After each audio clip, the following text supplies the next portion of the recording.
ಎಲ್ರಿಗೂ ನಮಸ್ಕಾರ.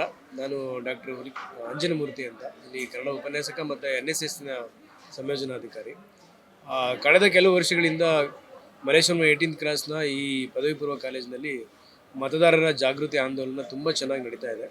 ಸ್ವೀಪ್ ಯೋಜನೆ ಬಂದ ಮೇಲೆ ಇಡೀ ಕರ್ನಾಟಕ ರಾಜ್ಯದಾದ್ಯಂತ ವೋಟರ್ ಸಂಖ್ಯೆ ಜಾಸ್ತಿ ಆಗಲಿಕ್ಕೆ ನಮ್ಮ PU ಡಿಪಾರ್ಟ್ಮೆಂಟಿನ ಈ ಕಾರ್ಯ ತುಂಬ ಪ್ರಮುಖವಾಗಿದೆ. ನಮ್ಮಲ್ಲಿ ತುಂಬ ಶ್ಲಾಘನೀಯವಾಗಿರೋ ಕಾರ್ಯಗಳನ್ನು ನಮ್ಮ ಉಪನ್ಯಾಸಕರು ಮತ್ತು ವಿದ್ಯಾರ್ಥಿಗಳು ಮಾಡಿದ್ದಾರೆ. 1952ರಿಂದ ಏನು ಸಾರ್ವತ್ರಿಕ ಮತದಾನ ನಮ್ಮಲ್ಲಿ ಶುರುವಾಯಿತು, ಇಲ್ಲಿವರೆಗೂ ಕೂಡ ಮತದಾನದ ಮಹತ್ವ ಎಲ್ಲೂ ಹೋಗಿಲ್ಲ. ಅಷ್ಟು ತುಂಬ ಒಳ್ಳೆಯ ಮಹತ್ವಪೂರ್ಣವಾಗಿ ಮತದಾನ ನಡ್ಕೊಂಡು ಬರ್ತಾ ಇದೆ. ಅದರಲ್ಲಿ ಮುಖ್ಯವಾಗಿ ಕಳೆದ ಕೆಲವು ವರ್ಷಗಳಿಂದ ಶಾಲಾ ಕಾಲೇಜುಗಳಲ್ಲಿ ಓದ್ತಿರುವಂಥ 18 ವರ್ಷ ತುಂಬಿರುವ ಹಾಗೂ 18 ವರ್ಷ ನಡೆಯುತ್ತಿರುವ ವಿದ್ಯಾರ್ಥಿಗಳನ್ನು ಕೂಡ ಈ ವೋಟರ್ ಆಗಿ ರಿಜಿಸ್ಟರ್ ಮಾಡ್ಕೊಳ್ಳೋದಕ್ಕೆ ಸರ್ಕಾರ ಮತ್ತು ಚುನಾವಣಾ ಆಯೋಗ ತುಂಬ ಮುಖ್ಯವಾಗಿ ಇದನ್ನು ಕೊಟ್ಟು, ಅಂದರೆ ಅವರಿಗೆ ತರಬೇತಿ ಕೊಟ್ಟು ಕಳಿಸ್ತಾ ಇದೆ. ಇದರ ಭಾಗವಾಗಿ ನಾವಿಲ್ಲಿ ಸ್ವೀಪ್ ಯೋಜನೆ ನಡೆಸ್ತಾ ಇದ್ದೀವಿ. ನಮ್ಮಲ್ಲಿ 4 ವಿಧಾನದಲ್ಲಿ ನಾವು ಈ ರಿಜಿಸ್ಟ್ರೇಷನ್ ಮಾಡ್ಬೋದು, ವೋಟರ್ ರಿಜಿಸ್ಟ್ರೇಷನ್ ಮಾಡ್ಬೋದು. ನಮ್ಮ ವಿದ್ಯಾರ್ಥಿಗಳು ಯಾರು PU ಕಾಲೇಜಲ್ಲಿ ಓದ್ತಿದ್ದಾರೆ ಅಥವಾ ಡಿಗ್ರಿ ಕಾಲೇಜಲ್ಲಿ ಓದ್ತಿದ್ದಾರೆ ವಿದ್ಯಾರ್ಥಿಗಳನ್ನು ಜನಗಳು ಯಾರಾದರೂ ಕೇಳಿದ್ರು ಕೂಡ ಅವರು ಒಂದು ಆ್ಯಪ್ ಮುಖಾಂತರ ಅವರು ವೋಟರ್ ಆಗಿ ರಿಜಿಸ್ಟರ್ ಮಾಡಿ ಕೊಡ್ತಾರೆ ಅವರು. ಇದ್ರ ಮುಖಾಂತರ ಏನು ಹೇಳಕ್ಕೆ ನಾವು ಪ್ರಯತ್ನ ಪಡ್ತಾ ಇದ್ದೀವಿ ಅಂತಂದರೆ, ಮತದಾನ ಭಾರತದಂತಹ ಪ್ರಜಾಪ್ರಭುತ್ವದ ದೇಶದಲ್ಲಿ ತುಂಬ ಪ್ರಮುಖವಾದದ್ದು. ಮತದಾನದ ಮಹತ್ವ ಗೊತ್ತಿರೋರು ಯಾರೂ ಕೂಡ ಮುಂದೆ ಬರುವಂತಹ ಒಳ್ಳೆಯ ಸರ್ಕಾರಗಳನ್ನು ರೂಪಿಸೋದಾಗಲಿ ಮತ್ತು ನಾವು ನಾಯಕರನ್ನು ನಾವು ಆಯ್ಕೆ ಮಾಡೋದಾಗಲಿ ಇದು ನಡೆಯುತ್ತೆ.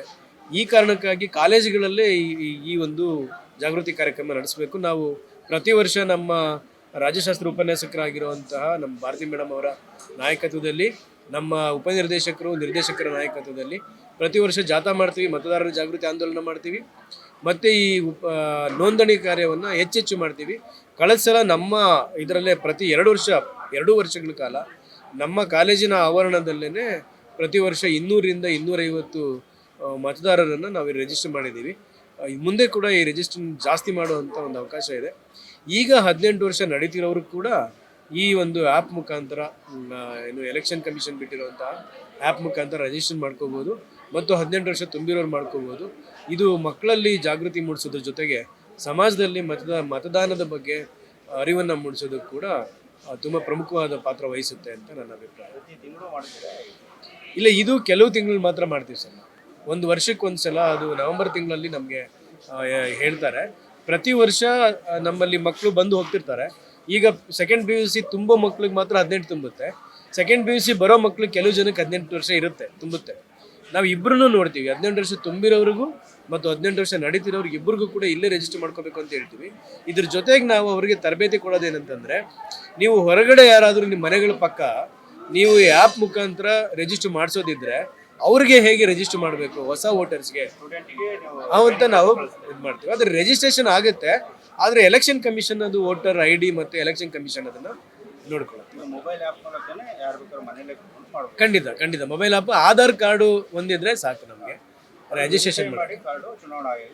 ಅಂದರೆ ಅದನ್ನು ವೆರಿಫೈ ಮಾಡುತ್ತೆ. ನಾವು ರಿಜಿಸ್ಟರ್ ಮಾಡಿದ್ಮೇಲೆ ಅವರು ಡಾಕ್ಯುಮೆಂಟೇಷನ್ ಆಗುತ್ತೆ ಆ್ಯಪ್ ಮುಖಾಂತರ. ಅಂದರೆ ಅವ್ರು ಇಲ್ಲಿದ್ದಾರೆ, ಎಲ್ಲಿ ವಾಸ ಮಾಡ್ತಿದ್ದಾರೆ, ಎಲ್ಲಿಗೆ ಸೇರಿದವರು ಅವ್ರಿಗೆ ಎಷ್ಟು ಏಜ್ ಆಗಿದೆ, ಇದನ್ನೆಲ್ಲ ಅದು ಗಮನಿಸಾದ್ಮೇಲೆ ಎಲೆಕ್ಷನ್ ಕಮಿಷನ್ ಅದನ್ನು ಸ್ಕೂಟಿ ಮಾಡುತ್ತೆ. ಖಂಡಿತ ಮಾಡ್ಬೋದು, ಯಾವ ಏರಿಯಾದಲ್ಲಿದ್ದರೂ ಮಾಡ್ಬೋದು. ಇಡೀ ಕರ್ನಾಟಕದಲ್ಲಿ ಎಲ್ಲಿದ್ರು ಮಾಡ್ಬೋದು, ಯಾವ ಮೂಲೆಯಲ್ಲಿದ್ದರೂ ಮಾಡ್ಬೋದು.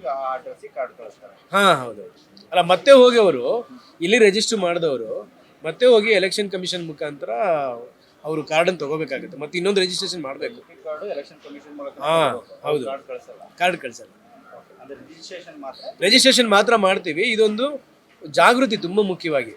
ಅಂದರೆ ನಿಮಗೆ ಎಲ್ಲಿ ಬೇಕಾದರೂ ನೀವು ರಿಜಿಸ್ಟರ್ ಆಗ್ಬೋದು, ವೋಟರ್ ಆಗಿ ರಿಜಿಸ್ಟರ್ ಆಗ್ಬೋದು ಅಂತ ಗುರುತಿಸ್ಕೊಳ್ಳೋಕ್ಕೆ. ನಾನು ವೋಟರ್ ಅಂತ ಗುರುತಿಸ್ಕೊಂಡ್ರೆ ನಮಗೊಂದು ಜವಾಬ್ದಾರಿ ಬರುತ್ತಲ್ಲ ಸರ್, ಅದನ್ನು ನಾವು ಮಕ್ಳಿಗೆ ಕಲಿಸ್ತೀವಿ, ಮಕ್ಕಳು ಅದನ್ನು ಸಮಾಜಕ್ಕೆ ಹೇಳ್ತಾರೆ.